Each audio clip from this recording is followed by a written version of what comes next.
నీ పరిశుద్ధ ఆలయమే నాకు సంతోషము అని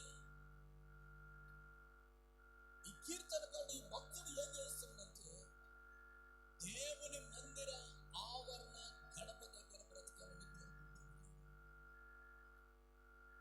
హల్లెలూయా. దేవుని మందిర ఆవరణలోనికి కాదు, ఎవరైనా మందిరం లోపల బ్రతకాలని కోరుకుంటారు. కానీ ఈ భక్తుడు ఎక్కడ నిలబడాలని కోరుకుంటున్నాడంటే, దేవా, భక్తిహీనులతో, భక్తి లేని వారి జీవితంలో వారితో సహవాసం చేసే వారి కంటే, వారి గుడారములో వారి కుటుంబాల దగ్గరికి వెళ్ళేదానికంటే, ఇదిగో నీ మందిర ఆవరణము దగ్గర, అదిగో ఆ గడప దగ్గర బ్రతకడం నాకు ఇష్టమయ్యా, ఎంతో మేలు అంటున్నాడు. దేవుని మందిర ఆవరణంలో ఉండాలని ఆయన కోరుకుంటున్నాడు, ఆశిస్తున్నాడు. ఈ రోజున ఈ 8వ మాసంలో మొదటి ఆదివారం పరిశుద్ధ దినమందు ప్రభువును నడిపించాడు. దేనికి? ఆయన గడప దగ్గరికి నడిపించాడు. కీర్తనల గ్రంథంలో ఒక మాట ఉంటుంది, 11:4 గతంలో చదువుకున్నాము. 11:4 ఇదిగో పరిశుద్ధ ఆలయంలో దేవుడు ఉన్నాడు. తన పరిశుద్ధ ఆలయంలో దేవుడు ఉన్నాడు అని సింహాసనము ఆకాశంలో ఉన్నది. ఆయన సింహాసనము ఆకాశంలో ఉంది. ఆయన పరిశుద్ధ ఆలయంలో ఉన్నాడు. పరిశుద్ధ ఆలయంలో ఉన్న దేవుడు ఏం చేస్తున్నాడు? నరులను పరిశీలిస్తున్నాడు.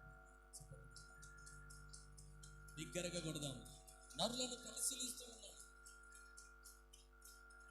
పరిశుద్ధ ఆలయంలో ఉన్న దేవుడు ఏం చేస్తూ ఉన్నాడంటే, నరుల హృదయాన్ని పరిశీలిస్తూ ఉన్నాడు. ఈ మందిర ఆవరణంలోనికి ఎందరు వస్తూ ఉన్నారు? ఎలాగ వస్తున్నారు? ఎన్ని బాధల చేత వస్తున్నారు? ఎన్ని ఇరుకులతో వస్తున్నారు? ఎన్ని ఇబ్బందులతో వస్తున్నారు?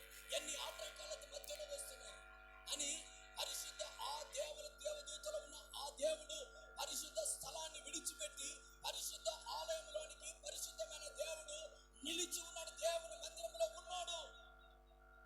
అటువంటి దేవుని మందిరంలో ఉన్న దేవుణ్ణి చూడాలని ఒక భక్తుడు వచ్చి మందిరములోనికి రాకుండా మందిర గడప దగ్గర బ్రతుకుతూ ఉన్నాడు. ఎందుకంటున్నాడంటే, దేవా, భక్తిహీనుల గుడారములో నివసించడానికంటే నీ మందిర ఆవరణ గడప దగ్గర నేను బ్రతకడం మేలయ్యా అని దేవుని ఆలయంలో దేవుడు ఉన్నాడు కనుక అటు ఉన్న ఆలయము దగ్గర గడప దగ్గర బ్రతకడానికి ఒక భక్తుడు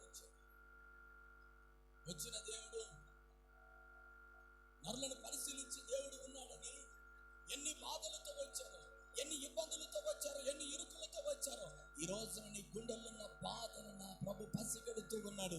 నీ గుండెల్లో ఉన్న కోరికను నా దేవుడు చూస్తూ ఉన్నాడు. మనుషులు పై రూపాన్ని చూస్తారు కానీ దేవుడు నీ హృదయ అంతరంగంలో ఉన్న నీ బాధను చూస్తూ ఉన్నాడు. హల్లెలూయా, హల్లెలూయా. మనుషులందరూ నన్ను చూస్తూ ఉన్నారయ్యా. మనుషులందరూ నాలో ఉన్న డబ్బును చూస్తున్నారు, నాలో ఉన్న ధనాన్ని చూస్తున్నారు, నాలో ఉన్న టాలెంట్ను చూస్తున్నారు, కానీ నాలో ఉన్న బాధను చూసేది దేవుడు అని తెలుసుకున్న ఈ భక్తుడు దేవుడు నన్ను నా హృదయంలో ఉన్న బాధను తెలుసుకునేది ఒకరే. ఆయన పేరే నజరేయుడైన యేసు. ఆయన పేరే నజరేయుడైన యేసు. ఆ యేసు ప్రభు నా హృదయ అంతరంగంలో ఉన్న బాధను తెలుసుకుని గడప దగ్గరే ఉన్నాడు. హల్లెలూయా. గడప దగ్గర ఉన్న ఆ భక్తుడు గడప దగ్గర ఉంటే దేవుడు తన మహిమను, తన ప్రభావాన్ని విడిచిపెట్టి దేవుని ఆలయంలోనికి ప్రభు వచ్చాడు కదా. విడిచిపెట్టకూడని ప్రభావం కలిగిన, అతి మహత్యం కలిగిన ఆ పరిశుద్ధ స్థలాన్ని విడిచిపెట్టి ఆ దేవదూతల లోకమును కాదనుకొని దేవుని మందిర ఆవరణములోనికి వచ్చి ఉంటే తన భక్తుడు గడప దగ్గర కనపడతా ఉంటే దేవుడు పరిశీలిస్తూ ఉంటే విడిచిపెట్టిన దేవుని మహిమ ఆకాశ మహాకాశములో యెహోవా మహిమ కెరూబుల పై నుండి ఆరోహణమై దేవుని మందిరమునకు దిగివచ్చుచా ఉన్నది. హల్లెలూయా. దేవుని మహిమ ఆకాశంలో ఉంది. ఇదిగో దేవుని మహిమ కలిగిన ప్రదేశాన్ని విడిచిపెట్టాడు. మహిమ కలిగిన భూలోకంలోనికి వెళ్ళాడు. భూలోకంలో ప్రార్థనా స్థలములో ఉన్నాడు. ఇదిగో దేవుని మహిమ, దేవుని బలము ఆ పరలోక రాజ్యములో నుంచి, ఆ రాజ్యములో నుంచి కెరూబులు శరాబులు కలిగిన ఆ దేవదూతల లోకములో నుంచి, ఆ కెరూబుల శరాబుల పైన ఆ దేవుని మహిమ ఆరోహణమై ఆరోహణమై ఆరోహణమై దేవుని గడప దగ్గర దిగింది. దేవుని గడప దగ్గర దిగి ఉండగానే దేవుని మహిమ మేఘము చేత కప్పబడి ఉంది. దేవుని మహిమ చేత కప్పబడి ఉన్న ఆ దేవుని మందిరం మహిమ చేత నింపబడి ఉంది. మహిమ చేత నింపబడి ఉంది. మహిమ చేత నింపబడి ఉంది. స్తోత్రం. హల్లెలూయా. దేవుని మహిమ, దేవుని మహిమ దేవుని మందిర ప్రయాణ దిగలగా, దేవుని శక్తి దిగగా, ఆయన మందిరములో గడప దగ్గర దిగిన ఆ మహిమ దేవుని మందిరం అంతా కమ్మి ఉంది. కమ్ముకొనగా దేవుడట దేవుని మందిరాన్ని మహిమ చేత నింపాడు. ఇప్పుడు దేవుని మందిరములోనికి జనులు వస్తూ ఉన్నారు. దేవుని మందిరంలోనికి జనులు వస్తూ ఉన్నారు. ఇప్పుడు దేవుని మందిరములో దేవుడు ఉన్నాడు. దేవుడు విడిచిపెట్టి వచ్చిన ఆ దేవలోకములో ఉన్న ఆ మహిమ, దేవుని మహిమ, ఇదిగో దేవుని గడప మందిరంలోనికి దిగి ఉన్న ఆ మహిమ కలిగిన గుమ్మాన్ని ఈరోజు నీవు దాటి వచ్చావు. చప్పట్లు కొడదాం బిగ్గరగా. హల్లెలూయా, హల్లెలూయా. దేవుని మహిమ దిగిన ఆ గుమ్మాన్ని నీవు దాటి వచ్చి ఉన్నావు. దాటి వచ్చిన నిన్ను నా దేవుడు చూస్తూ ఉన్నాడు. నా దేవుడు చూస్తూ ఉన్నాడు. చూచిన దేవుడు ఇదిగో కొంతమంది గర్భఫలము లేక మందిరంలోకి వస్తున్నారు. కొంతమంది బ్రతుకు మీద విరక్తి కలిగి బాధలు కలిగి ఎందుకు బ్రతకాలరా ఈ బ్రతుకు బ్రతికే దానికంటే చచ్చేది మేలు. రాత్రి మాట్లాడుకున్న కొన్ని మాటలు శుద్ధీకరణ కోడికలు. ఎందుకు బ్రతకాలి ఈ బ్రతుకు? ఎందుకు జీవించాలి ఈ బ్రతుకు? ఈ బ్రతుకు బ్రతికే వాటికన్నా చచ్చేది మేలు కదా అని కొందరు, అప్పుల బాధలు తట్టుకోలేక కొందరు, పిల్లలు తల్లిదండ్రులు విడిచిపెట్టిన వారు కొందరు, ఎందరో దేవుని ఆలయంలోనికి వచ్చారు. ఇలాంటి వారందరినీ దేవుడట కన్నులారా చూస్తూ ఉన్నాడు. వారి గుండెల్లో ఉన్న బాధలు ఏమిటి? వారి గుండెల్లో ఉన్న కోరిక ఏమిటి? 18 సంవత్సరాల నుంచి దురాత్మ పట్టిన స్త్రీ దేవుని మందిరంలోనికి వచ్చింది. 18 సంవత్సరాల వ్యాధి కలిగిన స్త్రీ నడుము వంగిపోయి దురాత్మ చేత పట్టి పీడించబడి 18 సంవత్సరాల నుంచి విడుదల లేక, 18 సంవత్సరాల నుంచి విడుదల లేక, అపవిత్రాత్మ పట్టిన ఆ అపవిత్రాత్మను ఎక్కడికి వెళ్ళిన ఇది వదులుకోలేక, విడిపించుకోలేక దేవుని ఆలయంలో ఒక చోట కూర్చుంది. దేవుని మందిరంలో ఉన్న దేవుడు చూశాడు. అపవిత్రాత్మ పట్టిన దురాత్మ ఆమెను చూసి, అమ్మా నువ్వు లేచి నిలబడు అన్న వెంటనే నడుము వంగిపోయిన ఆ స్త్రీ దేవుని దగ్గరికి నడిచి వస్తా ఉంది. నడిచి వచ్చిన ఆమెను అపవిత్రాత్మ పెట్టిన దయ్యమా ఆమె మీద చేతులు ఉంచగా దేవుని మహిమ, దేవుని బలము ఆమెలోనికి వెళ్ళింది. ఆమెలోనికి వెళ్ళగా ఆమెలో ఉన్న దురాత్మ విడిచి వెళతా ఉంది. 18 సంవత్సరాల నుంచి నడుమంగిపోయిన ఆమె బలహీనత విడిచి వెళుతా ఉంది. ఎప్పుడు? దేవుని ఆలయంలో దేవుడు ఉండినప్పుడు. ఈ రోజున ఎన్ని సంవత్సరాల నుంచి బాధపడుతున్నావు? ఎన్ని వ్యాధుల చేత, ఎన్ని బాధల చేత ఉన్నావో, దేవుని బలము, దేవుని మహిమ, దేవుని మందిరాన్ని కమ్ముకుంది. ఎహెజ్కేలు గ్రంథం 10వ అధ్యాయం 4వ వచనం ఒక మాట చదువుకుందాం. ఎహెజ్కేలు గ్రంథం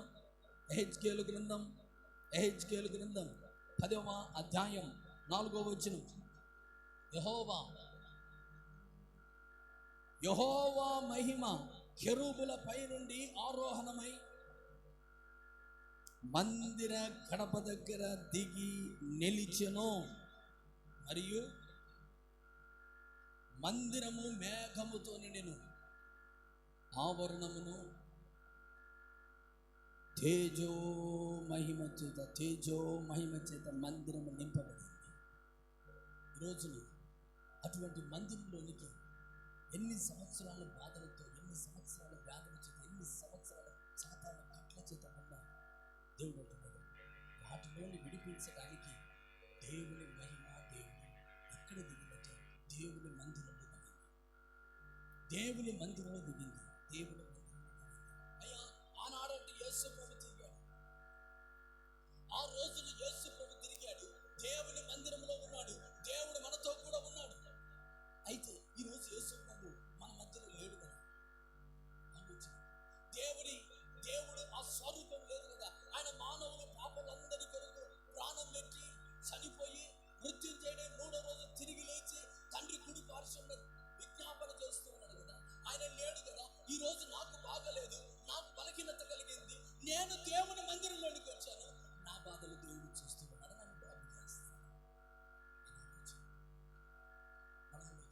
ఆ రోజు యేసు ప్రభు సాక్షాత్తు కనబడ్డాడు.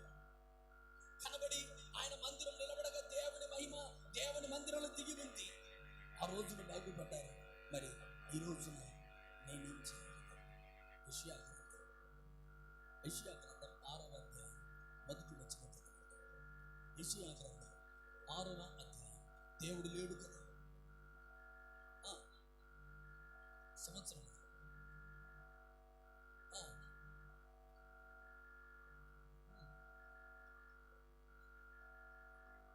దేవుని ఆ మాట చదవలేదు.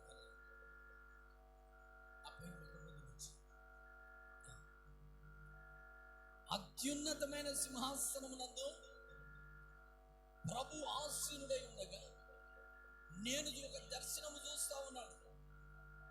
అత్యున్నతమైన సింహాసనం మీద దేవుడు కూడా నేను చూచాను. ఆయన చొక్కాయి అంచులు దేవాలయమును నిండుకొని ఉండను. దేవాలయం నిండుకొని ఇది దర్శనము చూస్తున్నాడు భక్తుడు. ఇదిగో ఆయన చొక్కాయి అంచులు, ఆయన సింహాసనం, అత్యున్నతమైన సింహాసనం ముందు కూర్చొని ఉంటే ఆయన చొక్కాయి అంచులు ఎక్కడ ఉన్నాయంటే, ఈ చొక్కాయి దేవుని అంచులు దేవుని మందిరాన్ని కప్పాయి. ఆయన సింహాసనం ఆకాశం మీద ఉంది. ఆకాశం మహాకాశాలు దాటుకొని ఆయన చొక్కాయి అంచులు ఎక్కడ ఉందంటే ఆయన మందిరాన్ని కప్పి ఉన్నాయి. ఆయన మందిరాన్ని ఇప్పుడు ఏది కప్పి ఉందంటే దేవుని మహిమ కలిగిన వస్త్రం కప్పి ఉంది. అటు మహిమ కలిగిన వస్త్రాన్ని చూడాలని, ఆయన నరులను హృదయాన్ని పరిశీలించే దేవుడు మందిరంలో ఉన్నాడని బలహీనతలో ఉన్న ఈ దావీదు, ఎన్నో పాపం చేసిన ఈ దావీదు, దేవుని ఎదుట అతిక్రమించిన దావీదు దేవుని గడప దగ్గరికి వచ్చి పడ్డాడు. దేవుని గడప దగ్గర నిలబడ్డాడు.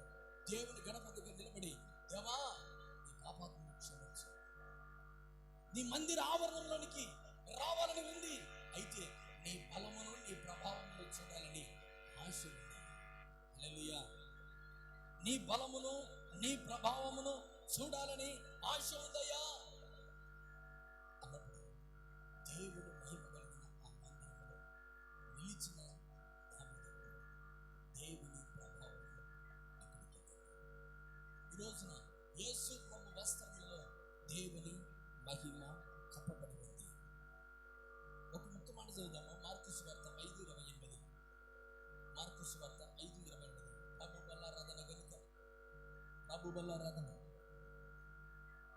ఆమె యేసును గురించిన విని ఆయన వస్త్రమును మాత్రం ముట్టిన బాగుపడను అనుకుని జన సమూహంలో ఆమె వెనుక వచ్చి వస్త్రాన్ని ముట్టడం ఉపయోగించాడు. వెంటనే నివారణ లేదు కనుక గ్రహించుకున్నాడు. వెంటనే యేసు తనలో నుండి ప్రభావం బయలువెళ్ళనని తనలో తాను గ్రహించాడు. హల్లెలూయా. ఒక రోగం కలిగిన వ్యక్తి, ఒక బాధ కలిగిన వ్యక్తి, ఆ స్త్రీ ఒక్కసారిగా ఆయనను ముట్టగానే ఆయనలో ఉన్న ప్రభావము బయలు వెళ్ళింది. ఆయన అనుమతి లేకుండానే బయలు వెళుతా ఉంది. ఆయన అనుమతి లేకుండానే ఆయన ప్రభావం వెళుతా ఉంది. ఈ రోజున ఆయన అనుమతి అవసరం లేదు. నీ ఆశనే, నీ ఆసక్తే ఆయన మహిమ నీలోని నిలిచే అటువంటి బలమును చేకూరుస్తా ఉంది. ఆయన అవసరం లేదు. ఆయన వస్త్రపు చెంగును దేవుని మందిరం మీద కప్పి ఉన్నాడు. హల్లెలూయా, హల్లెలూయా, హల్లెలూయా. అయ్యా, నాకు నీ మహిమ కావాలి, నీ ప్రభావము కావాలి, నాకు స్వస్థత కావాలని నీవు అడగవలసిన అవసరం లేదు. అడగక మునిపే ఆయన ప్రభావం నీలోనికి వచ్చుతా ఉంది. ఆయన ప్రభావం నీలోనికి వచ్చినప్పుడు, ఆయన ప్రభావం నీలోనికి వచ్చినప్పుడు నీలో ఉన్న బలహీనతలు నా ప్రభు తొలగిస్తూ ఉన్నాడు. నీలో ఉన్న రోగమును తొలగిస్తూ ఉన్నాడు. సంవత్సరాలు కలిగిన ఆ బాధను దేవుడు తొలగిస్తూ ఉన్నాడు. ఆయన మహిమ, దేవుని మహిమ నీలోనికి వచ్చి నీలో ఉన్న బలహీనతలన్నీ నా ప్రభు బలపరుస్తబోతున్నాడు. స్తోత్రం, హల్లెలూయా, హల్లెలూయా, హల్లెలూయా. ఇప్పుడు నీలోనికి ఆ మహిమ రాబోతూ ఉంది. నీలోనికి ఆ బలము రాబోతూ ఉంది. నీలోనికి దేవుని శక్తి రాబోతూ ఉంది. ఎందుకంటే ఆయన వస్త్రపు చెంగులు దేవుని ఆలయాన్ని కప్పే. ఆయన వస్త్రపు చెంగులు దేవుని మందిరాన్ని కప్పే. కప్పిన ఆ ప్రభావం నీలోనికి రావాలంటే నీలో ఉండవలసిన ఆసక్తి ఒకటే. దేవా నన్ను బాగుపరచు, దేవా నన్ను బాగుపరచు, యేసయ్యా నన్ను బాగుపరచు, యేసయ్యా నన్ను స్వస్థపరచు, యేసయ్యా నన్ను స్వస్థపరచు, యేసయ్యా నన్ను బాగుపరచు. ఈ మాటను వినగలిగితే, ఈ మాటను వినగలిగితే ఆయన ప్రభావం, ఆయన శక్తి నీలోనికి నా ప్రభు నింపాలని కోరుకున్నాను.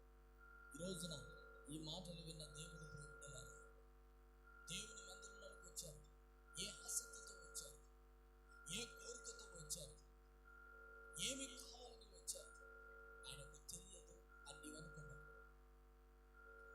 ఆయనకు తెలియదు అని నీవు అనుకోవద్దు. నీ హృదయంలో అంతరంగంలో ఏ ఆశతో, ఏ ఆసక్తితో వచ్చావో నా ప్రభుకు తెలిసి ఉంది.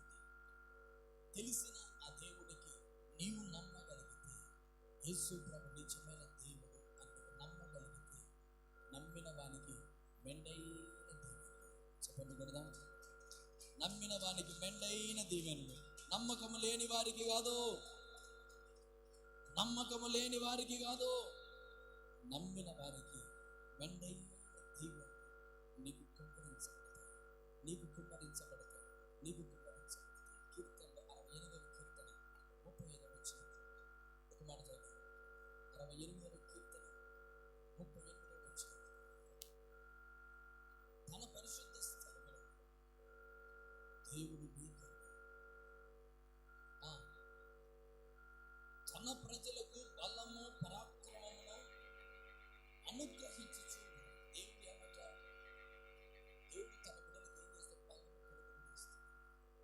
బలము పరాక్రమం, బలము పరాక్రమం. చాలా మంది బలహీనతలు దేవుని మందిరానికి వస్తారు, బలహీనతలుగా దేవుని మందిరానికి వస్తారు. కానీ దేవుడు ప్రతి కుటుంబంలో, ప్రతి వ్యక్తిలో దేవుని బలాన్ని ఒక్కొక్కరిలోకి అనుగ్రహించాలని ప్రభుత్వం ఈ రోజున దేవుని మందిరంలో ఉన్న దేవుని ప్రేమికులారా, అటువంటి దేవుని మందిరంలో ఏముండాలి?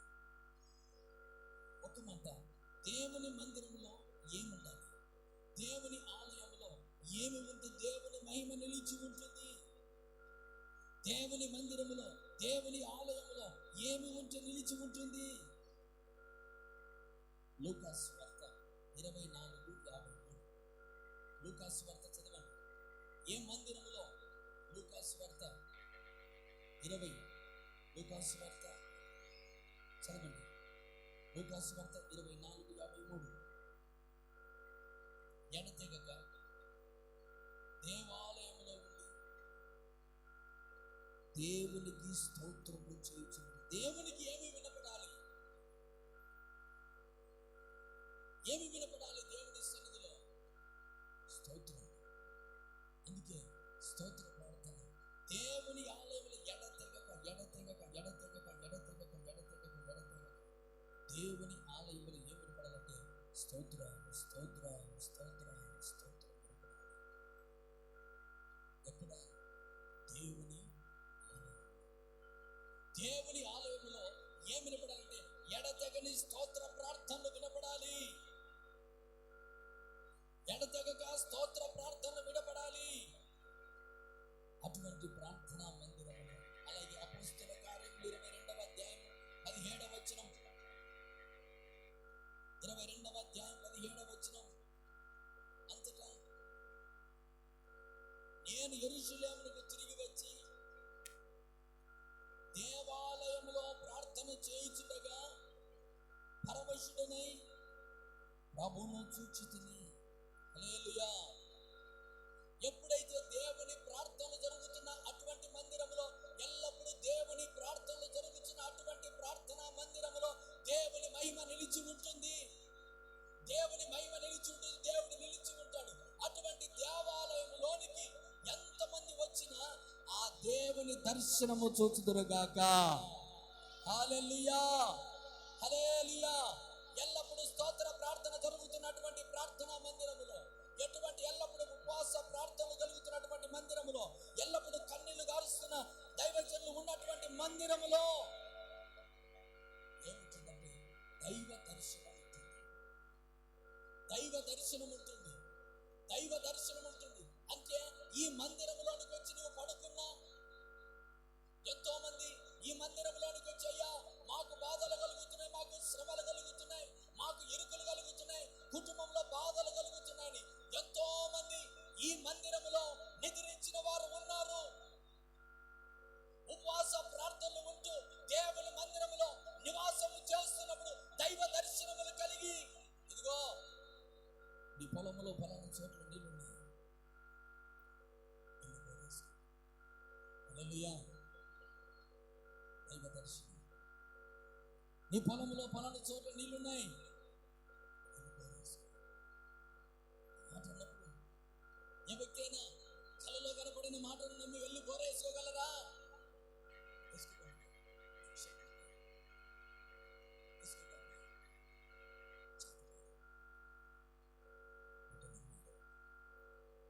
ఇది దేవుని దర్శనం అని వెళ్ళాడు.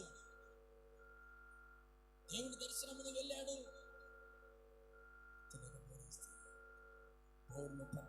సమృద్ధి అని కొట్టు చప్పట్లు. హల్లెలూయా. దేవుని మహిమ నీతో కూడా వస్తుంది. ఉపవాస ప్రార్థన కలిగిన ఆ మందిరం, ఎడతెగ స్తోత్రాలు చెప్పి ఆ మందిరం, ఎవరైతే నిలిచి ఉంటారో అక్కడ ఆ మందిరంలో ఏమి చూస్తావంటే దైవ దర్శనము చూస్తావు. ఎందుకంటే ఆకాశ మహాకాశాలు పట్టజాలని దేవుడు ఆయన మహిమ కలిగిన వస్త్రాన్ని దేవుని మందిరం మీద కప్పి ఉన్నాడు. అటువంటి కప్పి ఉన్న ఆ మందిరంలో ఏమి జరగాలంటే మొదటిగా స్తోత్ర ప్రార్థన జరగాలి. దేవునికి ఎల్లప్పుడూ స్తోత్రాలు చెల్లించే ప్రార్థన ఉండాలి. అందునిమిత్తం ఉదయమున లేచి అరుణోదయం 4:30 గంటలకు మందిరములో ఎల్లప్పుడూ మీరు ఎప్పుడు వచ్చినా స్తోత్రం స్తోత్రం స్తోత్రం అని 5:30 గంటల వరకు ప్రార్థన జరుగుతూనే ఉంటుంది. మేము చేస్తాం. ఎల్లప్పుడూ దేవుని మందిరంలో, ఏ మందిరంలో అయితే ఉదయంలో స్తోత్ర ప్రార్థన వినబడుతుందో అటువంటి మందిరంలో దేవుని మహిమ నిలిచి ఉంటుంది. అటువంటి మందిరంలోనికి వచ్చిన బిడ్డలను దేవుడు ఏం చేస్తాడో దర్శిస్తూ ఉంటాడు. అందుకే ఈ మాసంలో రానున్న దినములలో 21 రోజు ఉపవాస ప్రార్థన మరలా ప్రారంభించబోతుంది. హల్లెలూయా హల్లెలూయా. ఈ మాసంలో మరొక 21 రోజు ఉపవాస ప్రార్థన ప్రభు దర్శించు. ఇదిగో నీ పరిచర్యలు దేవుడు ఏదో ఆటంకం లేకుండా జరిగిస్తూ ఉన్నాడు. నువ్వు జరిగిస్తూ ఉన్నాడు. ఉపవాస ప్రార్థనలు ఈ మాసంలో 21 రోజు ప్రారంభించబోతుంది. ఎందుకు? కారణం ఏంటంటే దేవుని మహిమ ఇలాగే దేవుని మందిరములో నిలిచి ఉండాలి. నిలిచిన ఈ మందిరంలోనికి వచ్చుచున్న బిడ్డలతో దేవుడు దర్శనమిచ్చి మాట్లాడుతూ ఉండాలి. దేవుడు దర్శనమిచ్చి మాట్లాడుతూ ఉండాలి. దేవుడు దర్శనమిచ్చి మాట్లాడుతూ ఉండాలి. ఎంతో మంది గర్భఫలము లేనివారు, ఎంతో మంది బలహీనతలు కలిగిన వారు, ఎంతో మంది రోగం కలిగిన వారు, ఎంతో మంది దురాత్మ చేత పీడింపబడుతున్న వారు దేవుని మందిరంలోనికి వచ్చినప్పుడల్లా దేవుని మందిరంలో ఉన్న ఆ మహిమ, ఆ ప్రభావము, ఆ స్తోత్ర ప్రార్థన ఆ బిడ్డకు ఏం కావాలంటే దైవ దర్శనము కనిపించాలి. దైవ దర్శనం ఆ బిడ్డకు కనబడినప్పుడల్లా ఆ వ్యక్తి కుటుంబంలోకి జరుగుతున్నది మనం చెప్పడం కాదు, దేవుడే ఆ వ్యక్తితో మాట్లాడుతున్నారు. హల్లెలూయా. దైవజనుడు చెప్పడము కాదండి. ఒకవేళ దైవజనుడు చెబితే ఒకటి జరగవచ్చు, ఒకటి జరగకపోవచ్చు. కానీ దేవుడు నీతో మాట్లాడాలంటే అది తప్పనిసరిగా జరుగుతుంది. అది తప్పనిసరిగా జరుగుతుంది. అది తప్పనిసరిగా జరుగుతుంది. అన్నట్టుగా జరిగినట్లు ఉన్నట్టుగా ప్రభు చెప్పగలిగిన సమర్థుడైన దేవుడు కనుక ఈ రోజున ఇటువంటి ప్రార్థన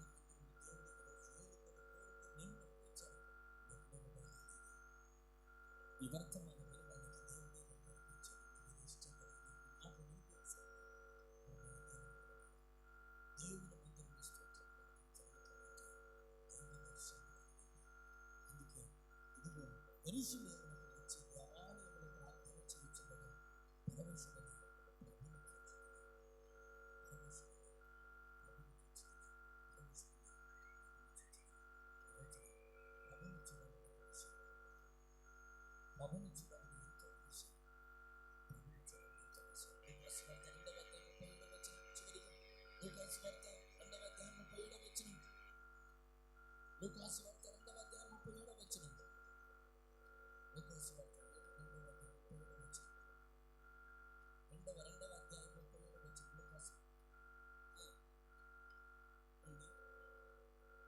దేవాలయము విడువక ఉపవాస ప్రార్థనలతో రేయి పనులు సేవ చేస్తున్న దేవాలయంలో ఏమున్నాయి? ఉపవాస ప్రార్థన, ఏ మందిరంలో దైవ దర్శనం జరుగుతుంది?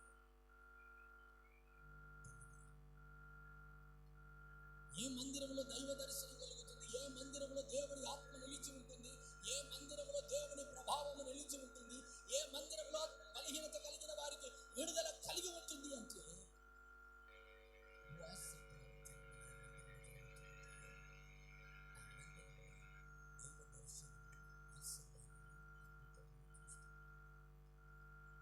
అందుకే ప్రభు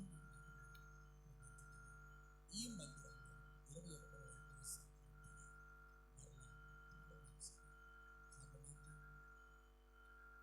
ఏ మందిరంలో ఉపవాస ప్రార్థన రేయింబగలు మందిరమును విడవక ఉపవాస ప్రార్థనలు చేయించిన ఆ మందిరములో సుమయాను ప్రవక్త ఎలా ఉన్నాడంటే పరిశుద్ధాత్మ చేత నింపబడి ఉన్నాడు. చప్పట్లు కొట్టు.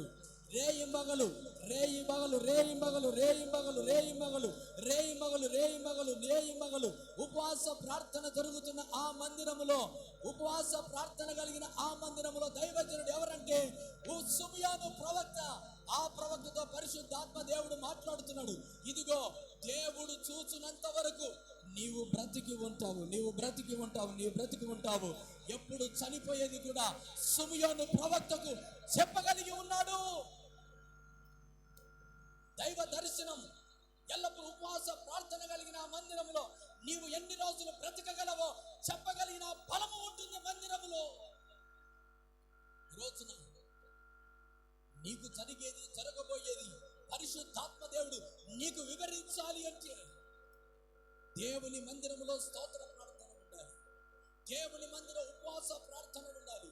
దేవుని సన్నిధిలో ఎల్లప్పుడూ గాన ప్రతిగానములు చేస్తా ఉంటే ఆయన చొక్కాయి అంచులు దేవుని మందిరం మీద దిగింది. మహిమ కలిగిన ఆ కెరూబు కలిగిన దేవుని మహిమ దేవుని కెరూబుల మీద పైగా దిగి దేవుని మందిర గడప దగ్గర దిగింది. అటువంటి మందిరాన్ని చూడాలని, అటువంటి మందిరంలో నివాసము చేయాలని, అటువంటి మందిరంలో దైవ దర్శనము పొందాలని, అటువంటి మందిరంలో దైవ కృప పొందాలని, అటువంటి మందిరంలో దేవుని స్వరూపమును చూడాలని గడప దగ్గరికి వచ్చాడు ఈ భక్తుడు. గడప దగ్గరికి వచ్చిన ఆ భక్తుడికి దైవ బలము కనబడి ఉంది, దైవ బలము కనబడి ఉంది. దైవ బలం కలిగి ఉంది. దేవా, నీ బలమును నీ ప్రభావమును చూడవలనని నా ప్రాణము ఆశ కలిగి ఉంది. దివారాత్రములు నీ మందిరం నేను ఉంటా. నీ మందిరములో నేను ఉంటానని దేవుని మందిరంలో గడప దగ్గరికి ఆ రోజున భక్తుడు వచ్చినట్లుగా ఈ రోజు నీ మందిరంలోనికి నువ్వు వచ్చావు. నీవు వచ్చిన నీతో నా ప్రభు నిన్ను బలపరిచే మాటలు, నిన్ను ఆత్మచేత నడిపించే మాటలు, నిన్ను దర్శించే మాటలు, నిన్ను బలపరిచి ఆత్మచేత నిలబెట్టే మాటలు దేవుడు విడిపించి ఉండగా ఈ రోజు ఆత్మవశుడిపై నువ్వు మోకాల్లో నిలబడాలి. అందరూ మోకరిద్దాం. స్తోత్రం, స్తోత్రం, స్తోత్రమయ్యా, స్తోత్రమయ్యా, స్తోత్రమయ్యా, స్తోత్రమయ్యా. ఈ రోజున దేవుని సన్నిధిలో మోకరించు. దేవుని ఆత్మ నీ మీదకు దిగుతూ ఉన్న సమయం ఇది. దేవుని ఆత్మ దిగుతూ ఉన్న సమయం ఇది. ఈ సమయమందు నీవు అశ్రద్ధగా నిలబడకు, అశ్రద్ధగా కూర్చోకు. రెండు కళ్ళు మూసుకో. మోకరించిన చేతగా లేచి నిలబడండి. స్తోత్రమయ్యా, స్తోత్రమయ్యా. ఈ ప్రార్థనలో నీకు కావలసిన కోరిక నా దేవుని అడుగు. స్తోత్రమయ్యా, స్తోత్రమయ్యా, స్తోత్రమయ్యా. దేవా, ఈ రోజున చెప్పబడిన మాట ప్రకారము దేవుని ఆలయంలో దేవుడు ఉన్నాడు. ఆ దేవుడు నరులను పరిశీలిస్తూ ఉన్నాడు. మహిమ కలిగిన దేవుని మందిరము గడప దగ్గర నీ మహిమ దిగి ఉన్నది. నీ మందిరంలోనికి భక్తుడు వచ్చి ఉన్నాడు. తన కోరికలు చెబుతూ ఉన్నాడు. ఆ కోరిక నెరవేర్చడానికి ఎంతో మందిని 18 సంవత్సరాల వ్యాధి కలిగిన స్త్రీలను బాగు చేశావు. ఈ రోజు నా సమయంలో, నా అనుభవంలో ఎన్నో సంవత్సరాలు బట్టి బాధలు ఉన్నాయి, ఎన్నో సంవత్సరాలు బట్టి కన్నీళ్లు ఉన్నాయి, ఎన్నో సంవత్సరాలు బట్టి ఏడుపు ఉంది. నన్ను కాపాడండి దేవాని కడుగు, అడుగు, దేవుని అడుగు, మోకరించుదాం. స్తోత్రమయ్యా. దేవుని సన్నిధిలో, దేవుని సన్నిధిలో ఆయన తేజస్సు, దేవుని సన్నిధిలో ఆయన బలము, దేవుని సన్నిధిలో ఆయన కృప నిలిచి ఉంది. ఆయన కృప నిలిచి ఉండగా, ఆయన కృప నిలిచి ఉండగా, ఆయన కృప నిలిచి ఉండగా ఈరోజు దేవుడు నీతోనే మాట్లాడుతూ ఉన్నాడు. సహోదరుడా, నీతోనే సహోదరుడా మాట్లాడుతూ ఉన్నాడు, మాట్లాడుతూ ఉన్నాడు. ఈ రోజున నీవే ఆయన దూరం చేసుకోవద్దు. దేవుడు నీతోనే మాట్లాడి ఉన్నాడు. నీతో